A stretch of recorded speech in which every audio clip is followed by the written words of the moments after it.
the courts have ruled that I have won, but somebody else says, no, we need other people. And is what our SG has said here, there is a definite, clear plan to hijack the selection panel so that specific commissioners are chosen who will serve very specific interests, not interests of Kenyans. The continued delay of the reconstitution of IEBC is actually a total injustice to areas that are going currently unrepresented. There are areas and there are citizens of this country who do not even have members of parliament. They don't have members of county assemblies. And we cannot allow few people who think that Kenya belongs to them, that they want to control each and every sector. My name is Omondi Koyo. I am the Secretary General for National Liberal Party. National Liberal Party is a constituent party within the Azimio la Umoja One Kenya Coalition Party. It is important that we need to update the nation on the status of the reconstitution of the IEBC selection panel and what has come of it this far. On the 26th of July 2024, all the political parties gathered in Machakos County to elect their representatives in various clusters who shall then be serving at the IEBC selection panel for the recruitment of IEBC commissioners. Dr. Augustus Kyalo Muli, the party leader of National Liberal Party, emerged the winner, defeating Ambassador Muli of Wiper Democratic Party, where he won by 16 votes against 7 votes of Wiper candidate. The names were then forwarded to Parliamentary Service Commission for an onward transmission to the President for gazettement. To our dismay, we were further shocked when Azimio la Umoja One Kenya Coalition Party, led by Junet Mohammed, and a select cronies, actually connived to replace arbitrarily the name of Dr. Augustus Kyalo Muli with that of Ambassador Muli, who was defeated in a free, fair, transparent election that was conducted by the IEBC. This then prompted us as National Liberal Party, through Dr. Augustus Kyalo Muli, to proceed to court to seek for justice and fairness. In its finding, the Political Parties Dispute Tribunal ruled on 10th of September 2024 that Dr. Augustus Kyalo Muli is the rightful winner, and as thus, his name should be forwarded to the President for an onward gazettement. We therefore expected the Parliamentary Service Commission, which actually should not be playing partisan politics, to forward the names as was directed by the courts. We were further taken surprise when we realized that the Parliamentary Service Commission, through the clerk, Mr. Jeremiah Nyengenye, appealed at the High Court in Milimani that the name of Dr. Augustus Kyalo Muli should not be forwarded among other 8 nominees to the IEBC selection panel, for reasons that he cites that, number one, Dr. Augustus Kyalo Muli's name should be replaced because if his name is forwarded as the court directed, then it will be defeating the very principles of gender inclusivity. However, in the findings of the court, the Political Parties Dispute Tribunal, it is not in Dr. Augustus Kyalo Muli to cure the gender issue in as far as the selection panel composition is concerned.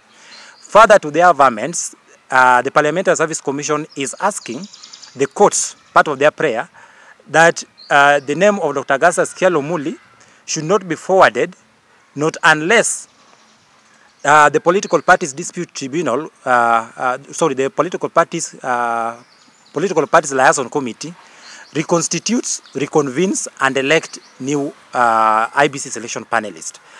We understand and we know what is really going on, and we are really dismayed as political parties and as National Liberal Party that the rightful winner in the IEBC selection panel, that of Dr. Augustus Kyalo Muli, is being taken away by people who think that this country belongs to them. Dr. Stephen Kalonzo Musyoka of Wiper Democratic Party and his cronies in Azimio la Umoja, they thought that the selection panel is a reserve for the select political elites. For them, they want a commission that they are going to control. And we are saying as political parties, and we are saying as National Liberal Party, that we want an IEBC that is answerable and accountable to the people of Kenya. We do not want an IEBC that will be accountable and answerable to few political leaders. We do not understand why they do not want to uphold the rule of law, despite the fact that even the court upheld the victory of Dr. Augustus Kyalo Muli. We are asking President William Ruto, you cannot be a president where people are violating other people's constitutional rights and you cannot call them out. We do not understand why the Parliamentary Service Commission has been actually involved in playing politics of coalitions. The court had already directed Parliamentary Service Commission to proceed with the gazettement of the names. Instead of following the court directives, they have gone ahead to appeal at the High Court. We do not understand why they are playing politics at the expense of them playing that which is required of them by the Constitution. And finally, we are actually informing Kenyans that be on the watch out.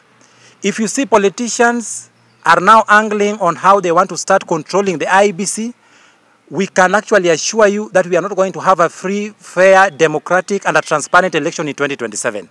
They want us to have another Cherera4 versus another Chebukati group. Why then are they trying to control who sits at the selection panel, despite the fact that the people and the stakeholders who are required to recruit members of the selection panel did all that was required of them, that is provided in the IEBC Amendment Act of 2024, and came up with all the names.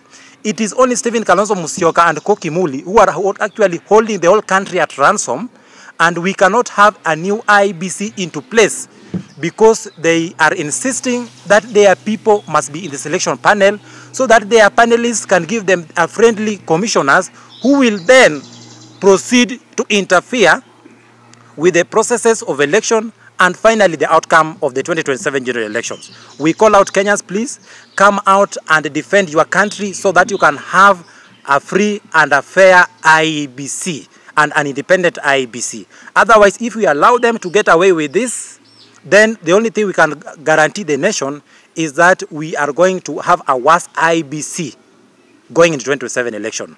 And most importantly, the continued delay of the reconstitution of IEBC is actually a total injustice to areas that are going currently unrepresented.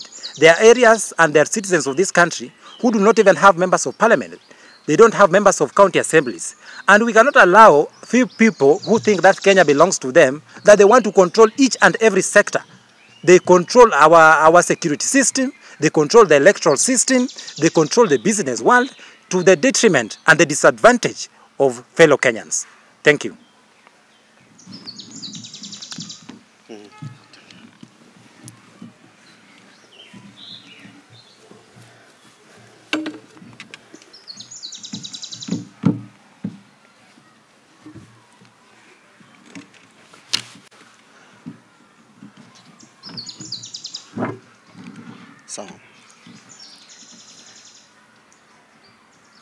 My name is Augustus Muli, and I'm the party leader of National Liberal Party. I know there are many questions across the country about what is happening in the IEBC selection panel. I was chosen, as our Secretary General has said, I was elected by 16 Azimio parties to represent the coalition in the IEBC selection panel. 16 members out of 23 voted that I represent Azimio. This matter has since ended up in court, and I'm not going to talk about the court process. I'm not going to talk about what is in court, other than to say that on the 10th of September, the political parties, the PPDT tribunal, confirmed that I am the rightful winner. And it gave very clear orders that, one, the clerk of the Senate to forward my name, not any other name from the coalition, to represent Azimio. And as Honorable SG is saying, we were expecting that the clerk respects the court orders and immediately forwards my name, which is the only remaining thing, so that the president can constitute the IEBC selection panel. Now to hear that the Parliamentary Service Commission has gone ahead to appeal raises a number of questions. We were expecting that the clerk would be neutral, that all he would do is receive the court orders and forward my name, and that this matter would be ended, and that this country can finally have an IEBC selection panel, and we can have commissioners, IEBC commissioners, that this country has been waiting for. So what we are seeing here is a game. What we are seeing here is impunity at its highest. Somebody has won. The courts have ruled that I have won. But somebody else says, no, we need other people. And is what our SG has said here. There is a definite, clear plan to hijack the selection panel so that specific commissioners are chosen who will serve very specific interests, not interests of Kenyans. Because if it's interests of Kenyans, a court has directed that I am the rightful winner, and my name should already be forwarded. But when you see members, a few select members in Azimio coming to connive and say, no, we want you to replace this name of this person who won with this person who lost. What are the interests here? This is where we are saying we want Kenyans to ask the right questions. What is happening here? Are we trying to recreate the situation of 2022 where we had a divided commission, IEBC commission? Is that what we're trying to do this time? Azimio has a big role to play in this. Azimio must let the will of the majority rule. I stand for justice. I stand for the people of integrity. And maybe that's why a few elements don't want me in that select panel. But the majority have chosen me, and the courts have upheld that.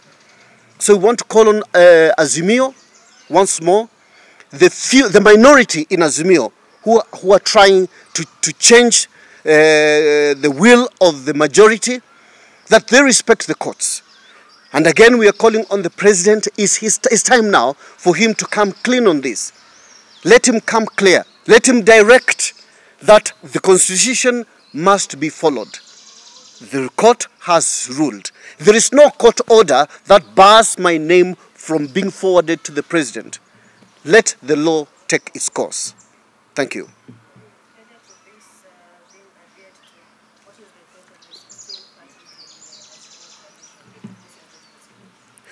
We are in the process of meeting all these people, all these parties that voted for me. There's been a lot of undue influence from some party leaders, but a majority of those who voted for me have said we need to sit down as the majority in Azimio. This as country of majority. When the majority make a decision, that decision must be upheld. We are looking at several options, one of which might be pulling out of Azimio and forming our own coalition. 1. 2, forming our own leadership, because we are the majority. Forming our own leadership within Azimio. So again, we are engaging the parties involved, and we are looking at the possibility of actually choosing our own Azimio leader, who is going to guide and lead Azimio in the path of justice and the path of rule of law. We are seeing that there's so much undue influence, there's so much impunity, and the majority of parties in Azimio are saying we are fed up. We want the rule of law. So, to answer your question, we are looking at breaking away from Azimio or taking over Azimio, because we have the majority. And soon we are actually going to write to the office, to the government, so that all funding to Azimio must stop until we as a majority decide on the way forward for this coalition.